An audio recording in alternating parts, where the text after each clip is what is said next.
ولا تحسبن الله غافلا عما يعمل الظالمون إنما يؤخرهم ليوم تشخص فيه الأبصار. إن الحمد لله وكفى وسلام على عباده الذين اصطفى أشهد أن لا إله إلا الله وحده لا شريك له أشهد أن محمدا عبده ورسوله أما بعد عن حذيفة بن اليمان رضي الله تعالى عنه عن النبي صلى الله عليه وآله وسلم قال والذي نفسي بيده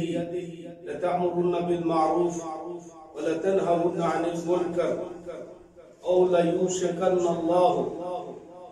أن يبعث عليكم عقابا منه ثم تدعونه فلا يستجاب لكم. حضرت حذیفہ بن یمان رضی اللہ تعالیٰ عنہ یہ وہ صحابی رسول ہیں جن کو نبی پاک صلی اللہ علیہ وسلم کے رازدان ہونے کا شرف حاصل ہے. صاحب و سر رسول اللہ صلی اللہ علیہ وسلم کے رازدان صحابی یہ بیان فرماتے ہیں کہ نبی اکرم صلی اللہ علیہ وآلہ وسلم نے فرمایا میں اس ذات کی قسم اٹھا کر کہتا ہوں جس کے ہاتھ میں میری جان ہے. گویا کہ نبی پاک صلی اللہ علیہ وسلم بھی فرما رہے ہیں کہ مجھے اپنی جان تک کا اختیار نہیں ہے. اور قرآن مجید میں بھی اللہ رب العزت نے اپنے پیارے حبیب سے کہا ہے قُلْ لَا أَمْلِكُ لِنَفْسِي ضَرًّا وَلَا نَفْعًا کہ اے پیغمبر آپ کہیے کہ میں اپنی جان کا بھی مالک نہیں ہوں نفع اور نقصان پہنچانے کا. تو آپ کی یہ قسم ہے وَالَّذِي نَفْسِي بِيَدِهِ اور بس اوقات آپ یوں قسم اٹھایا کرتے تھے وَالَّذِي نَفْسُ مُحَمَّدٍ بِيَدِهِ اور بس اوقات آپ اس طرح قسم اٹھاتے وَالَّذِي لَا إِلَهَ غَيْرُهُ. اس طرح آپ کی قسم کے مختلف الفاظ ہیں. تو یہ بات جو آپ نے بیان کی ہے یہ قسم اٹھا کر بیان کر آپ کی بات ویسے بھی ہمارے لیے قابل تعمیل ہے اس لیے کہ ما آتاکم الرسول فخذوه وما نهاکم عنہ فانتہوا کہ جو تمہیں رسول دے اسے لے لو اور جس سے روکے اس سے رک جاؤ. یہ اللہ کا ہمیں حکم ہے. اللہ کے قرآن میں یہ اللہ رب العزت نے آپ کی اتھارٹی بیان کی ہے کہ رسول اکرم صلی اللہ علیہ وآلہ وسلم کی وہ ہستی ہے کہ دنیا میں جن کی اطاعت غیر مشروط ہے. تو آپ صلی اللہ علیہ وسلم نے یہاں قسم اٹھا کر کیا بیان کیا ہے؟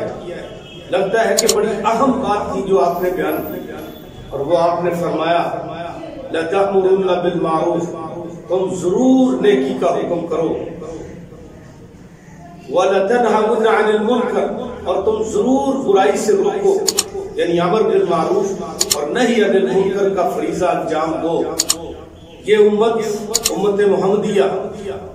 اس کی خیر اور بہتری اسی بات میں ہے کنتم خیر امت اخرجت للناس تأمرون بالمعروف وتنہون عن المنکر وتؤمنون باللہ کہ ایک اللہ پہ یقین رکھتے ہوئے امر بالمعروف اور نہی عن المنکر کا فریضہ انجام دے. اور بلکہ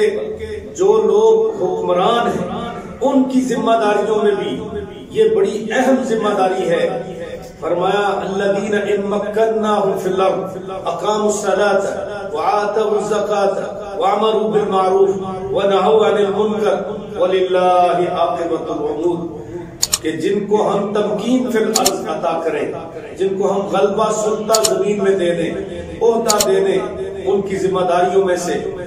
سر فہرست 4 بڑی ذمہ داریاں ہیں. ان میں سے پہلی ذمہ داری نماز کا نظام رائج کریں. دوسری ذمہ داری زکوٰۃ کا نظام رائج کریں. تیسری ذمہ داری امر بالمعروف کریں. چوتھی ذمہ داری نہی عن المنکر کا فریضہ انجام دے۔ حضرات یہ من حیث الامت پوری امت کا فریضہ ہے، اور نبی پاک صلی اللہ علیہ وسلم نے بھی اس کی طرف توجہ دلائی، فرمایا کہ حجۃ الوداع کے موقع پر تقریباً کو 1.5 لاکھ کم و بیش کا مجمع آپ کے سامنے، آپ نے فرمایا فَلْيُبَلِّغْ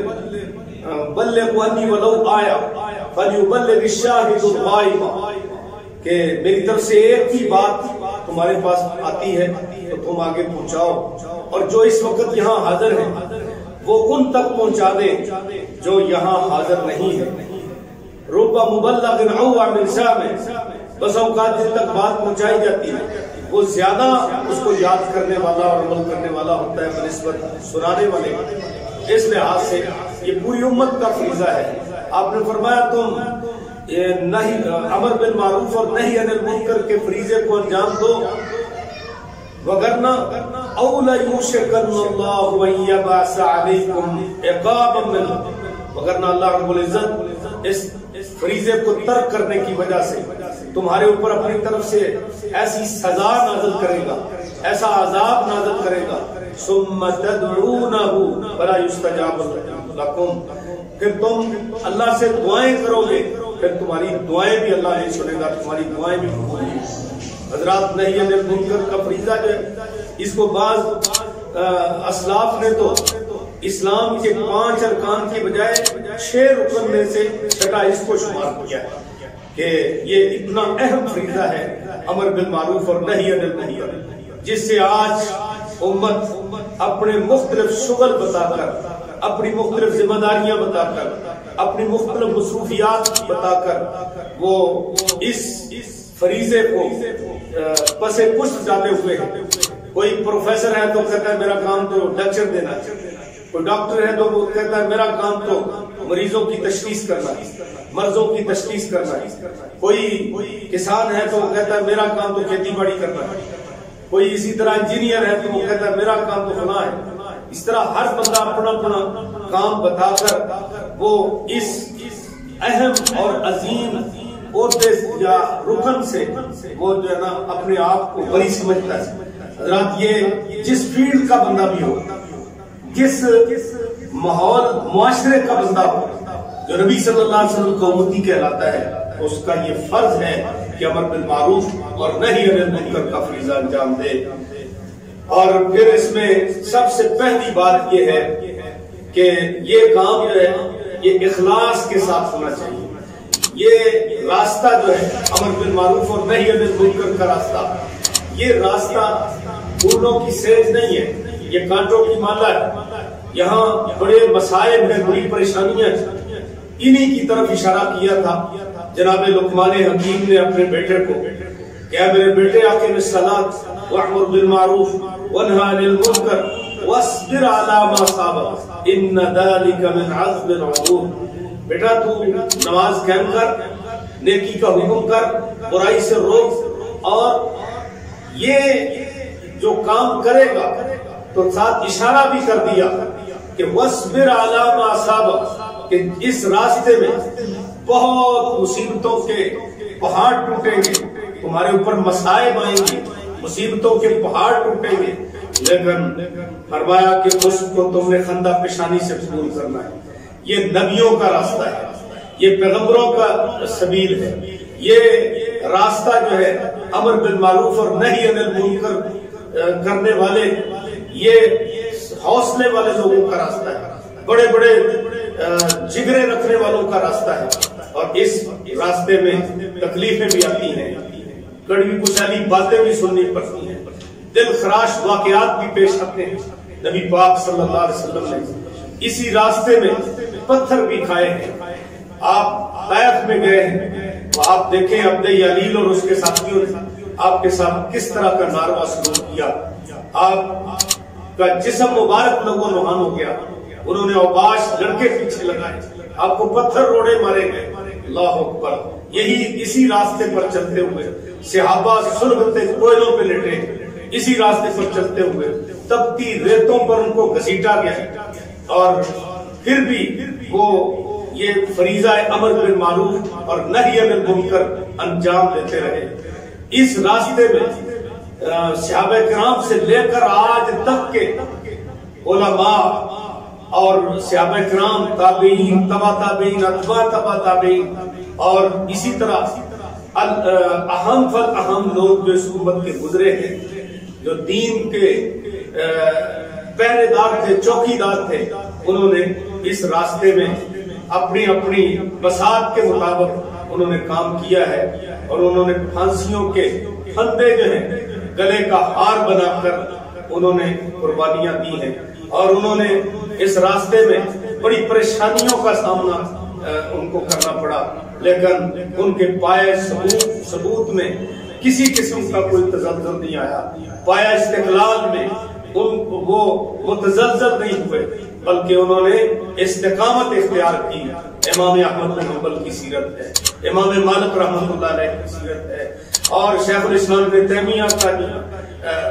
حالات ہمارے سامنے ہیں۔ اسی طرح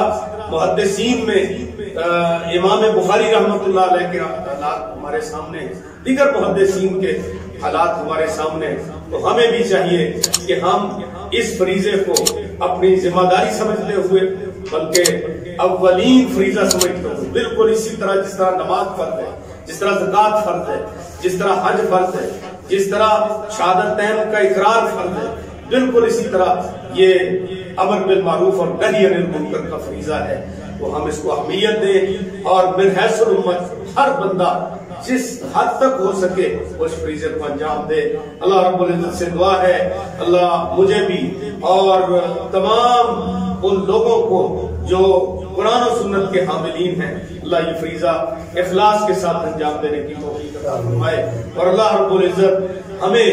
اس میں استقامت بھی دے، اور اللہ رب العزت ہمارے اس کام کو اپنی رضا کے لیے اپنی بارگاہ میں قبول فرمائے۔ سبحان ربک رب العزت عما یصفون وسلام علی المرسلین والحمد للہ رب العالمین۔